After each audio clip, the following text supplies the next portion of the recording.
데살로니가 1장 말씀을 가지고 능력, 성령, 큰 확신으로 복음을 전하는 목회자, 이런 목회자를 본받는 믿음으로 소문난 교회라는 제목으로 잠시 말씀을 묵상하도록 하겠습니다. 같이 말씀을 읽읍시다.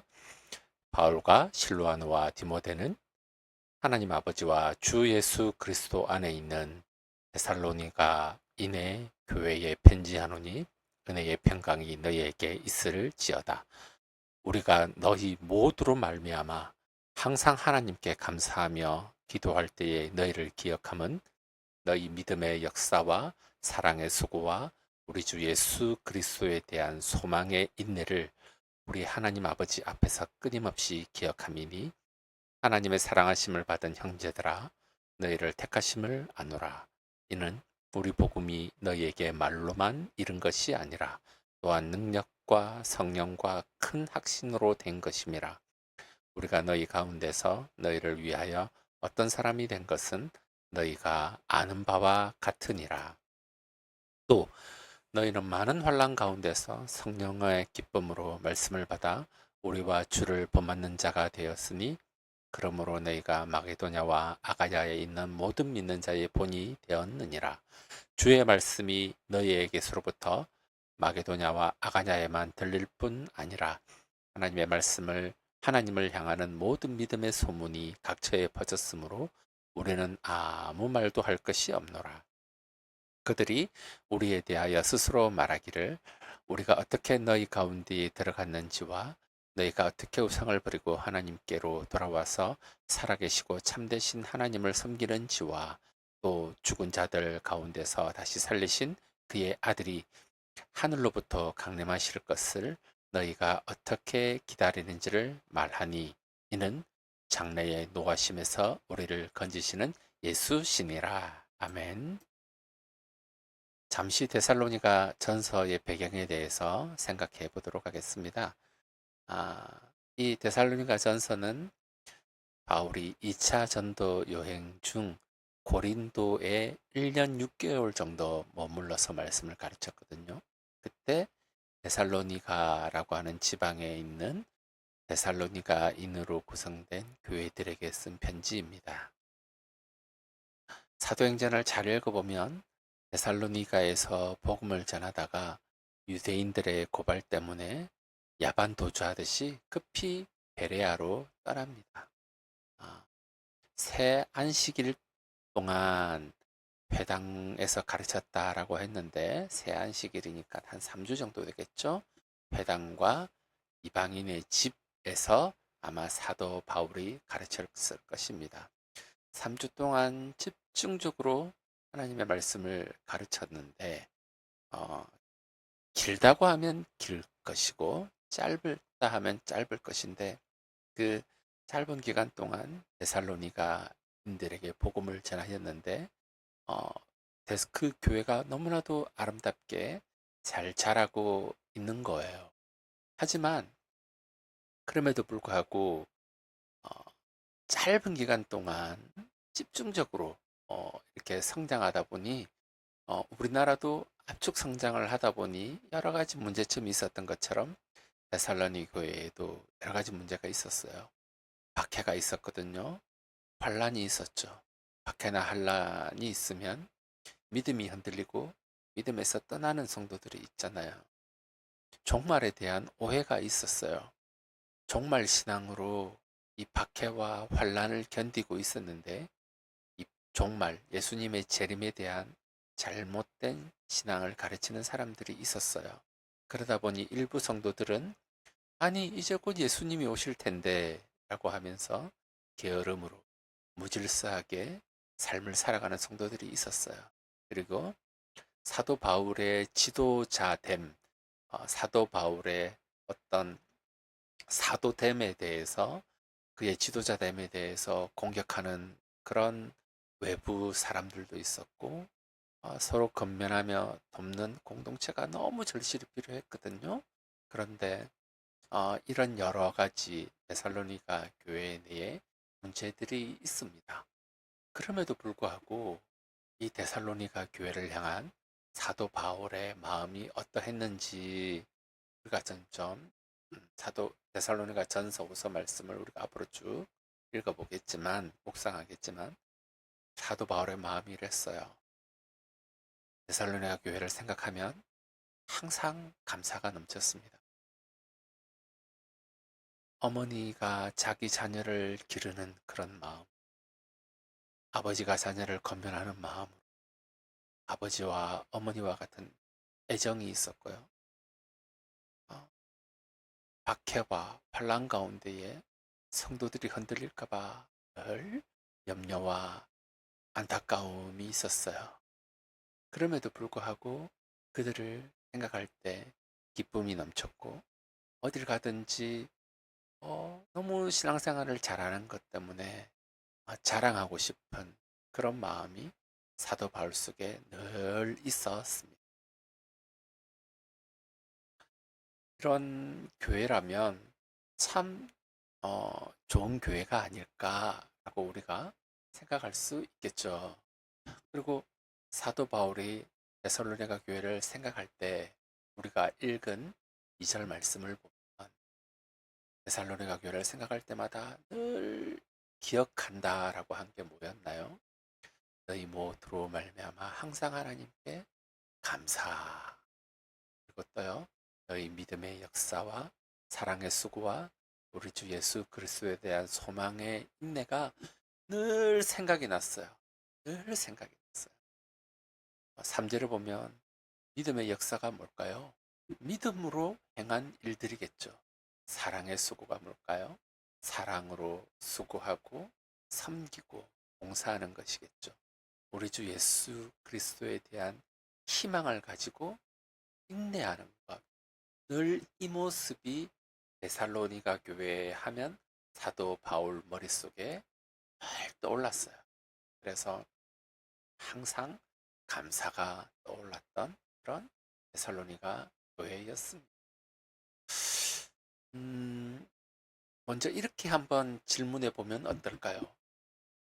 우리 교회의 목사님은 나를 생각할 때 어떤 마음이 떠오르고 어떤 기억이 떠오를까? 여러분을 생각할 때 우리 목사님은 어떤 마음이 떠오르고 어떤 마음이 생기고 어떤 기억, 어떤 생각이 떠오를까요? 기쁨입니까? 자랑입니까? 아니면 네, 뿌듯함입니까? 좀 실수해도 너무 사랑스럽고, 야, 어이구 대견하다 라고 그렇게 자랑하며 감사하며 그런 마음입니까? 아니면 늘 걱정이 떠오르고 이러해야 되는데 저러해야 되는데 이렇게 해야 사는데 이렇게 성장해야 하는데 이렇게 좀 더 하면 좋겠는데 라고 하는 이런 부정적인 부분입니까?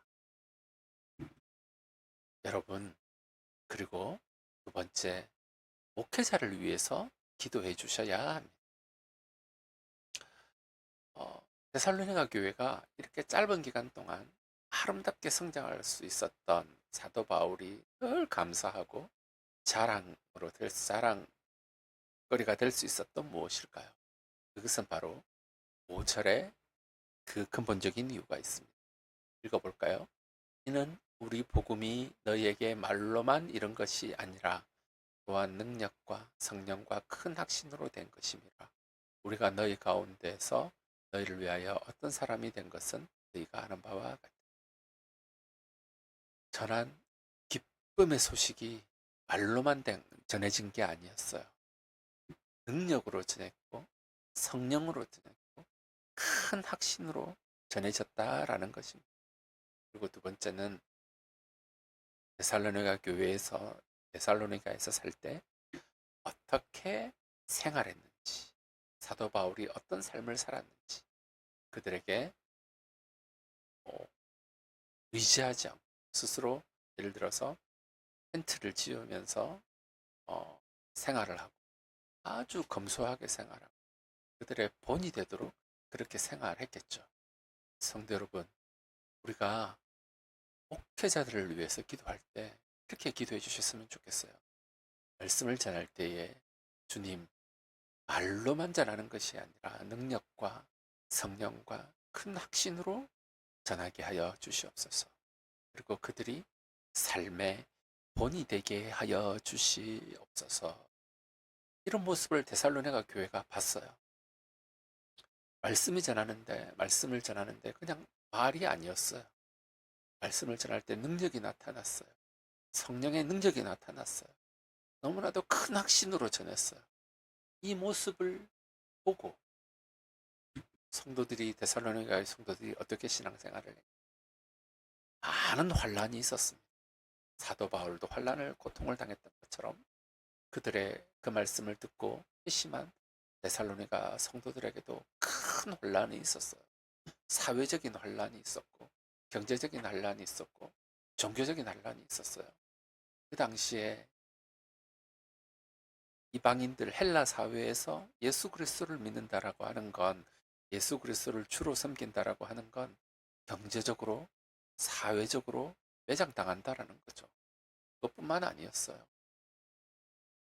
유대인들이 있었지 않습니까? 유대인들이 또 예수 그리스도를 믿는다고 하면 얼마나 많은 핍박을 했는지 우리가 성경 전체를 보면 잘 알고 있었죠. 많은 환난 가운데에서도 성령의 기쁨으로 말씀을 받았어요. 이 데살로니가 교회 성도들이 말씀을 받았어요. 받으면서 동일하게 모두 받았을까요? 환난과 고난도 받았어요. 그렇지만 사도 바울과 함께 복음을 전했던 사람들을 본받는 자가 되었습니다. 이런 목회자들을 본받는 성도들이 되었죠. 그래서 결과적으로 믿음의 소문이 나서 성도들의 모범이 되는 그런 교회가 되었습니다. 우상을 버리고 하나님께로 돌아와 살아계신 참 하나님만 섬기고 여러 환난들이 있었고 고난들이 있었지만 죽은 자들 가운데서 다시 살리신 예수님이 하늘로부터 다시 오신 날에 이 성도들이 부활 종말의 신앙을 가지고 이렇게 믿음 가운데에 끈이 섰던 것입니다. 그런 가운데에 몰랐어요. 사랑의 수고와 여러 가지 그죠? 믿음의 헌신과 그런 것들을 데살로니가 교회 성도 삶 가운데에 보여줬다라는 것. 그러나 정말 우리가 주목해야 될 것은 이렇게 할 수 있는 참된 근원은 무엇입니까? 사도 바울이 이렇게 복음을 말로만 아니라 능력과 성령과 큰 확신 가운데 전할 수 있었고 이 말씀을 듣고 큰 환난 가운데에 이 말씀을 듣고 큰 기쁨으로 어, 예수 사도 바울을 본받는 그런 데살로니가 교회가 될 수 있었던 가장 근본적인 원인이 무엇입니까? 그것은 바로 장래에 예수 그리스도께서 다시 오실 것이다.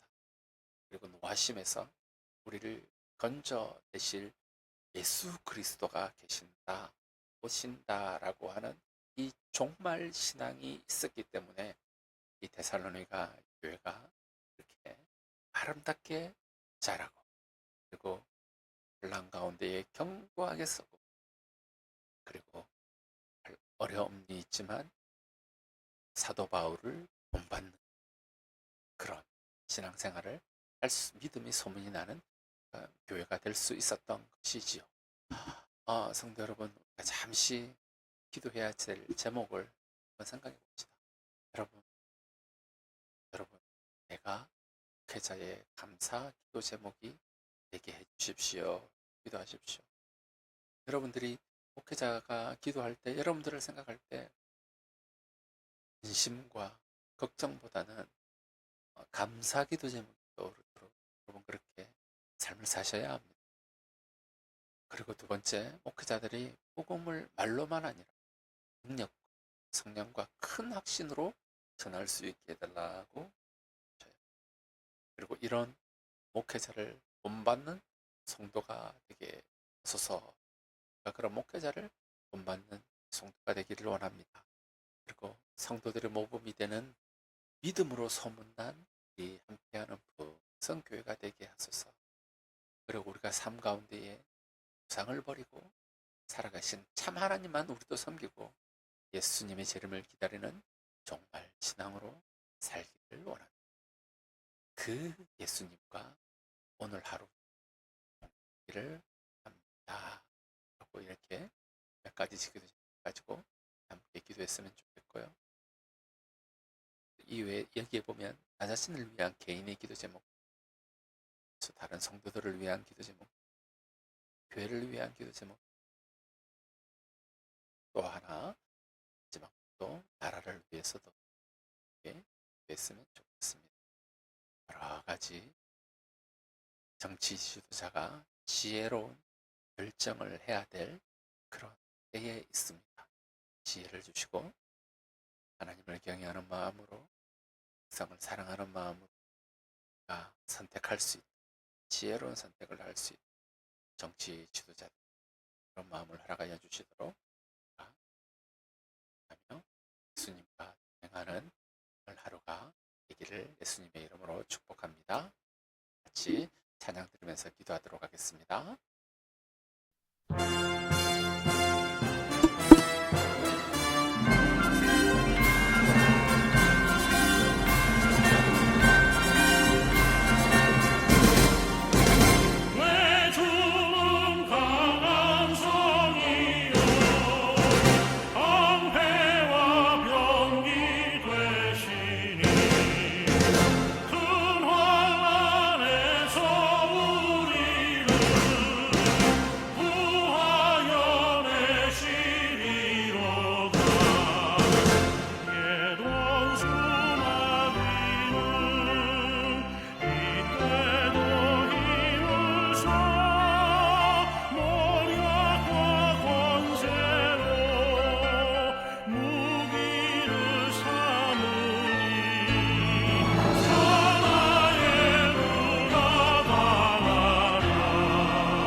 수